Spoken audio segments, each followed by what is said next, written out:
Okay, ladies and gentlemen, we have made it to the fourth lesson in the H module, which is the first module in the HARP system, the thing that lays the foundation for the rest of the Antidote course. Welcome to Aim High, goal-focused routines to make your reclaimed time work for you. So what happens after you've fully implemented meditation and physical exercise into your routines?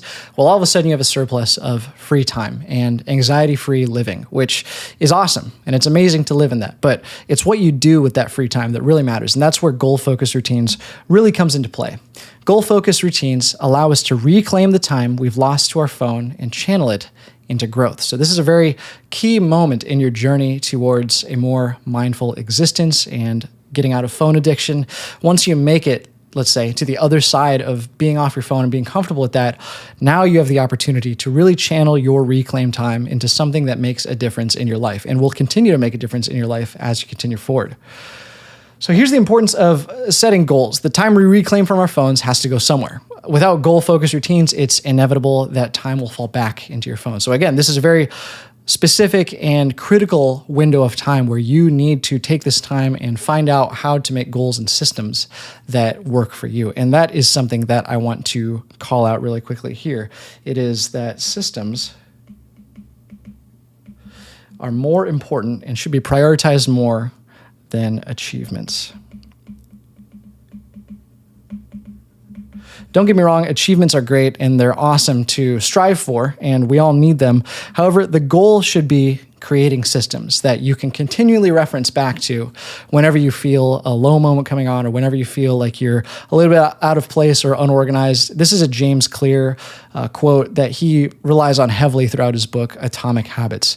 We did an IG poll on my Instagram a number of months back, and we found that most people feel most happy and satisfied when they have a productive day or when they feel like they've had a productive day. I'm sure you can relate. I know I definitely can relate. When I feel like I've gotten a lot done, or when I can see a checklist, or when I can see the number of things that I've crossed off, I feel way more productive about myself, about the trajectory of my life. So the whole goal of this lesson here is to sort of give you the tools to find ways to feel more productive and to really be more productive. Again, it's worth noting that the goal should be creating systems that work for you and integrate into your life in a seamless manner, because it's not necessarily about the end achievement. The end goal and the end achievements, again, are great, but that is a finite place to be. Once you reach a goal, that is sort of the end of the road. However, when you build a system, it's a system that hopefully will grow and integrate into your life more thoroughly and, integrate into the things that you want to do beyond a singular goal. So the idea here is to build systems that really work for you. So again, it is all about systems here. And I'll probably say that a number of more times throughout this lesson here, but building systems is the goal. It's really a difference between a passive and an active life, right? Social media turns us into these passive beings, and it's such a passive act to scroll on your phone, especially as you're falling asleep or the first thing you do in the morning. It is basically running on autopilot. But turning your attention to improving your life from an organized approach is how you start to be a little bit more active and taking more hold of the reins of your life, if you will. So I just want to write down, let's see, active versus passive. We should always be striving to be more passive and more intentional with what we do with our time. So as we learn to take the time back from our phone and channel it into more productive things, we're going to be building systems here, or at least learning the building blocks of what makes a good system. So there are a number of things to go over. Again, we'll talk about the importance of progress versus perfection here. It's not about being perfect. It's about showing up consistently. And I've said this a number of times already in the 3 lessons before this, but it's more about showing up and making progress. Any progress is better than no progress. So again, just want to reiterate systems over achievements. I'll just write goals. So these are sort of the elements of what makes a good system, or the things that you should keep in mind as you're building these systems. Another thing is compound interest, which is small steps leading to big changes. So I want to represent that by an exponential graph curve like this. You've probably heard it before, but being 1% better every day truly does elevate your life in more ways than one, simply because of the compounding interest effect of being better every single day. Small daily actions can accumulate over time to produce significant results. That is the definition of compound interest. And when you look at it through the lens of self-development, and in this case, digital mindfulness, it is sort of a superpower, especially when you're being mindful of doing it every single day. Another thing you want to have, or at least not have in this case when you're trying to build systems and goal-focused routines, is a lack of expectations, because that's what keeps us happy. It is unreasonable to expect that you're going to change your life overnight by doing one thing. By buying this course, you're not going to change your life. You're not going to be more mindful about how you use your phone. It's all about, again, compound interest and building those systems that you can constantly reference back to every single day. Focusing on daily progress instead of having expectations of instantaneous change overnight reduces the risk of disappointment. Patience and consistency are key. It's about falling in love with the process. It's things that any creative person knows about, especially in the realm of creating things, also on the internet. It is all about mitigating expectations. Disappointment really discourages anyone from continuing on with their goals. So if you can manage your expectations and understand that it's not about overnight change and rather the long game, that is how you truly win with this whole building a system, especially through the lens of goal-focused routines. And lastly here, small wins and celebrating those, the importance of taking part in a little bit of self-celebration. Here's a little party popper. And we'll do a star here. Celebrating small wins and daily victories is super key to keeping yourself engaged with what you're doing and what you want to be doing. It's a little boost of confidence and motivation, and it's an awesome way to find things to reward yourself with, to keep you engaged along your journey. Again, I really just I'm going to just draw arrows here instead of writing it out again. Systems over goals is the goal here. James Clear has an awesome quote in his book. Winners and losers have the same goals. The differentiating factor between winners and losers is that winners have systems and losers typically don't have systems. Or if they do have systems, they're not up to par and they don't actually help them be 1% better every single day. So it's all about building those systems that truly do help us. Another thing here that I want to go over is SMART goals. Maybe you've heard this before, but it truly is a perfect framework when it comes to making goals and when goals are the thing that we want to achieve.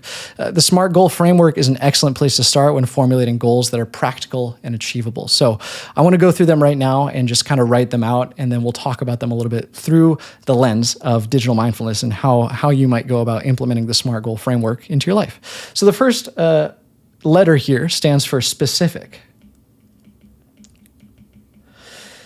This means goals that are clear, concise, well-defined, and not vague or ambiguous. Here's a bad example. I want to use my phone less. That's not specific at all. A more specific example would be limit social media browsing to 30 minutes a day. So tying a time limit, a specific time limit to a goal you want to achieve is better. So make sure your goals are specific. Next, you want to make sure your goal is measurable.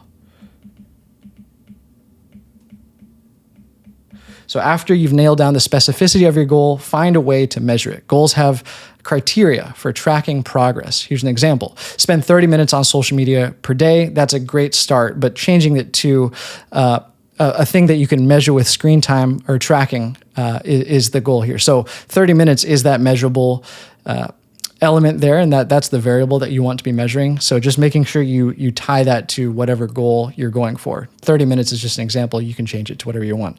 A stands for attainable. So attainable in this case means goals that are realistic and achievable, not too extreme or beyond your capabilities. Here's an example. Going from 4 hours a day on social media to 30 minutes might not be immediately attainable. If you want to challenge yourself, that's fine, and that is totally something that you can do.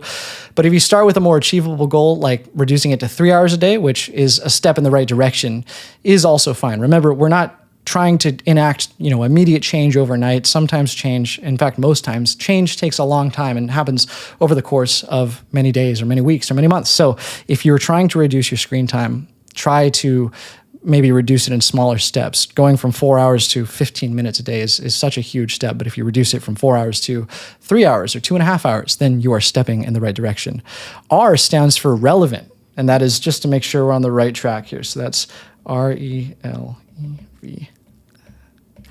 So we've got specific, measurable, attainable, and relevant so far. Goal, making sure the goal is relevant to your life and your values and your long-term objectives. So thinking about how you want to feel when you are at a place where you feel like you are more mindful about your phone usage. What does that feel like to you as a person? Here's an example. Reducing screen time aligns with the idea of being more productive and just having a general heightened sense of well-being. Long-term objectives such as completing a personal project or improving sleep are examples of things that you can shoot towards. So making sure your goal, whatever it may be, whether it's reducing screen time or what have you, is relevant to who you want to be and the type of person that you want to be. And the last one here is time bound. You want to make sure your goals have a deadline. So I'll just write this down. Time bound. So you can make the most SMAR goal in the entire world, but if you don't lock it into a time frame, then you're sort of doing this all for naught. Letting yourself have a specific end goal, an end date is very key.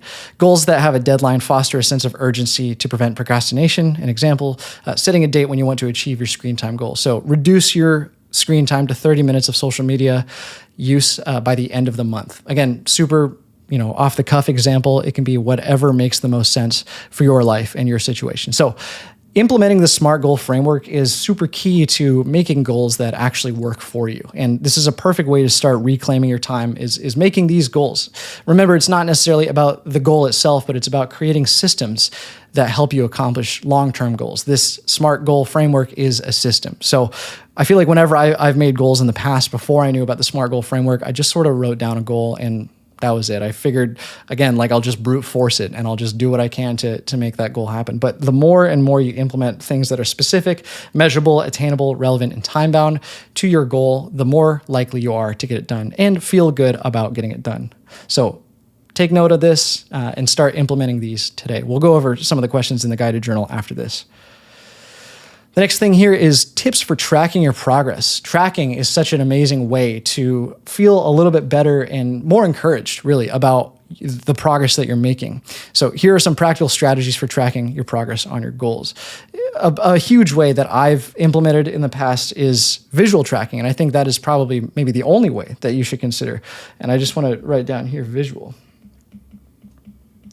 I'll show you some examples here in my journal. So back when Instagram was booming for me, I was tracking my progress on how many followers I was gaining in a given time frame. And I think I did it by month. And that was great to see, very encouraging. But it was also very hard to watch once the tap was turned off, as it were. So here's a good example. It's kind of cluttered just because of how much text is there, but you can kind of see the amount of followers that I was gaining, and it's written here on a graph, super easy to read for me, and then you got the number here on the y-axis. So tracking things is an awesome way to see your progress. It felt so cool to think about at the beginning of the month, I was here, and then at the end of the month, I was basically off the page. So if you can do that with things like your habits, which we'll go over here, that is maybe one of the most encouraging factors in terms of creating a system that helps you get more things done in your goal-focused routines. Here's an example of my habit tracker here. I won't show you all my habits that I was trying to track. This honestly is too many habits, but this is the general look and feel of what a habit tracker looks like, which I've also illustrated here. And I also wanted to show you this because it's, I believe, very important to do it in a physical medium. This is a journal that I carry with me everywhere. I write down anything from ideas to tracking goals, and it's something that you can do too. It's there's something specifically about writing things down by hand that I think has a tremendous effect on helping you get things done. So being super visual about it and using literal pen and paper is super important. Visualizing your progress with charts or diagrams is very key. Seeing your progress can visually boost motivation and keep you engaged with your goals. Use your journal. I highly suggest, I couldn't suggest using a journal more. And definitely use the habit tracking format that we've provided in the guided journal. It looks just like this. You can build it super easy for yourself. Just to explain it here, you can really easily just circle what month you're in here, and then you can write out the day. This would be like Monday, Tuesday, Wednesday, and so on. And you can kind of highlight the weekends if you want. That's something that I did, is just to know which ones were weekends and which ones weren't. You write down habits here. So that would be things like brushing teeth horrible example. You should brush your teeth at least twice a day. But whatever habits you want to track, in this case, things with social media, you could write down spent less than 3 hours on phone. So you would write that here. And then what I like to do is just add a little dot once that habit had been completed. And I would write a dot for every single day. And if I missed a dot, or if I missed a day, I would just not write anything. And that is such an amazing way to track your progress, but then also, let yourself know that you missed. And seeing a bunch of dots in a row and then missing one is such a encouraging way. I mean, it feels bad initially, but it also motivates you to just be a little bit better and a little bit more diligent about how you track your habits. So that's the habit tracker. We have an example in the guided journal that you're welcome to use, or make one that works for you. It is super key to come up with ways that integrate into your own lifestyle and your own way of visualizing things. That is super important. So making it personal is the key here. Tracking your goals is one thing, but accomplishing your goals efficiently is another. So in the next lesson, we'll talk about the flow state, which is one of my favorite topics. Actually, every lesson here is my favorite topic, but I can't wait to go over that with you. But before you go, let's go ahead and pull out that guided journal of yours and talk about some of the questions. So go to the Aim High Goal Focused Routines to make your Reclaim Time Work for You section, and reflect on goals that you might have set for yourself previously that have fallen through. Why did they not come to fruition? I was talking a little bit earlier about brute forcing goals. I feel like that's the common way to go about things, especially when you want to accomplish something fast. I feel like we're very accustomed to having a fast-paced environment with instant gratification. We all know this. Social media has programmed us to be that way, but the more you can slow down and really list out the SMART goal framework, the better off. So think about a time that you didn't use the SMART goal framework. Maybe this is the first time you're using, or you've heard of it, and think about how it felt to not accomplish those goals. Or if you did accomplish the goal, was it easy? Was it hard? What things would you have changed about the process?